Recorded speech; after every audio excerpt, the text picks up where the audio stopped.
Hi, this is Glenda. Today I'm looking at the Tuxedo Fold card in a box. I missed this one last year somehow, and so I'm just doing it now. It's just a variation on the card in a box, but I think it looks quite smart. This is the first one I did, and as I went along I realised you don't have to go overboard with the decoration. You can just put in a couple of things and that's fine. Because having to do lots and lots of layers and things always puts me off. You know, to spend all day on a card, unless it's for somebody particularly special, is kind of a lot of time. One thing with these cards is that because of the angles of the cross pieces, your things do sort of face one way, but it kind of works anyway. So this one I've only got 3 things in it, but it's still, you know, an impressive card just because it stands up and is 3-dimensional. This one I just die cut a few flowers all the same and kept it really simple. Well, they're just a stylized flower. The file for the scan and cut will be linked in the description, and I will also link to a blog that has very good instructions, well, good instructions and a really good diagram for those who don't want to use or don't have a scan and cut, because it's not a hard card to do, it's just you've got to cut shapes.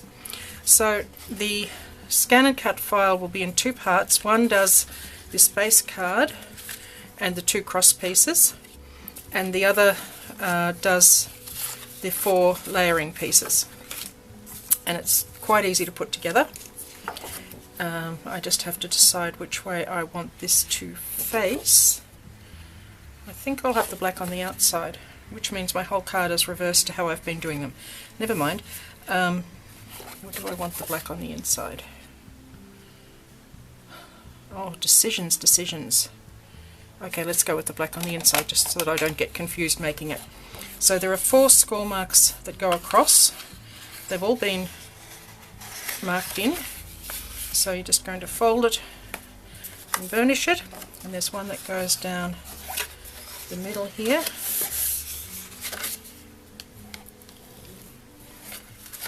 And there's one more like that. And then you've got the tab.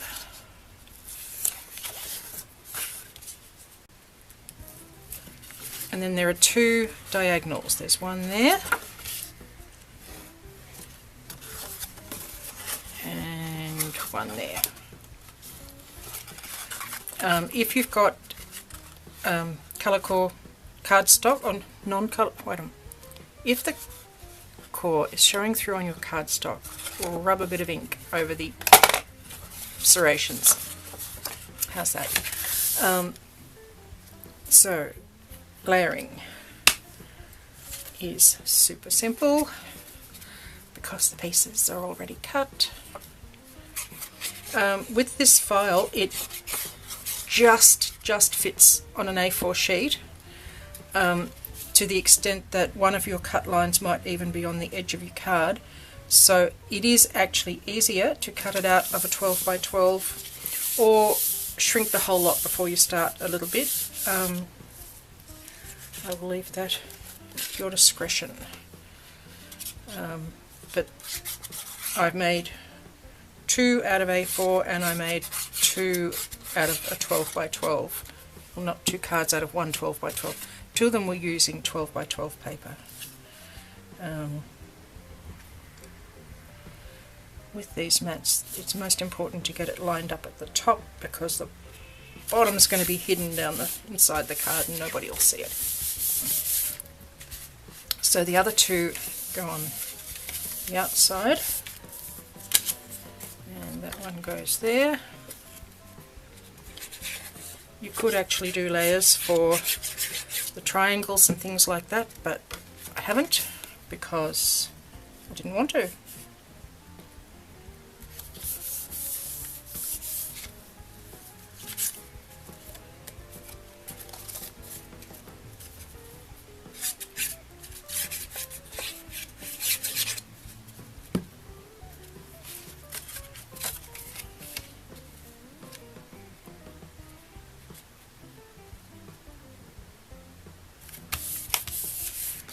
Okay, so layering done, and that's my kind of layering where you don't have to think.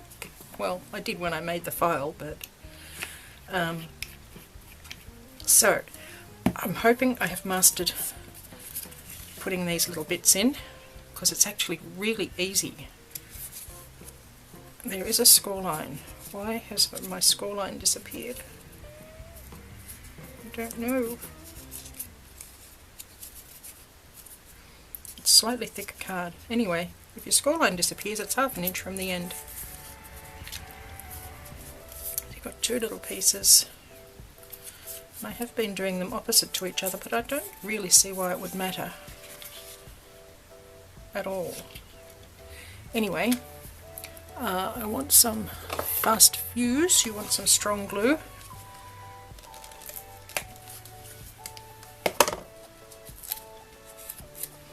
And if you fold this over, you want to put this below that mark there. So I'm just going to come across and put it about there, like that. Oh, I've got the white facing. It hasn't mattered on the other card. The other card's all been, oh, it's hidden down inside. It's all good. I'll make the black one the other way. I'm not totally rambling. It is the end of the day, just before dinner. And then I'm going to put the other one probably like that. This is not an exact science. Then I'm going to get a couple of glue dots. And we're going to get one glue dot.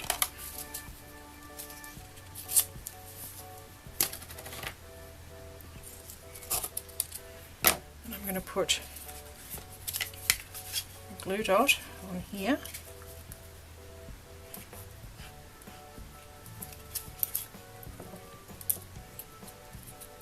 And a glue dot on here.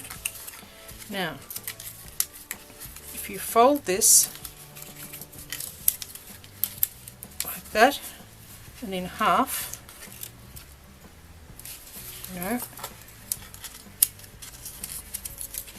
this has to go.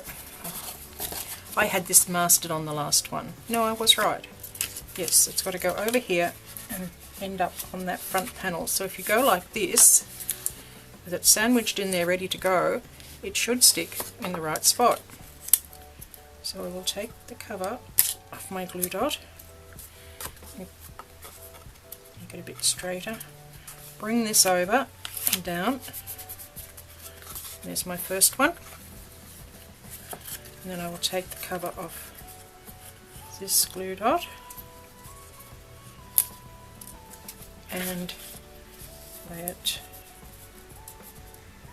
down like that. Come over with this piece and like that, and by magic there they are, ready to go. Hopefully that's showing up.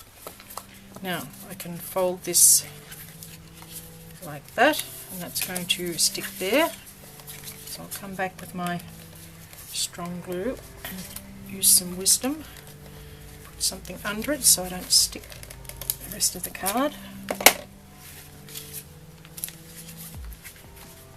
That should line up nicely, and bingo, the card is done. All you have to do is add all your embellishments, and it's as easy as that. I used just matching cardboard for some of the pop-ups, and I used acetate for the others. But that's my offering for today, and if you make a tuxedo card, I hope you have fun. Thanks for watching.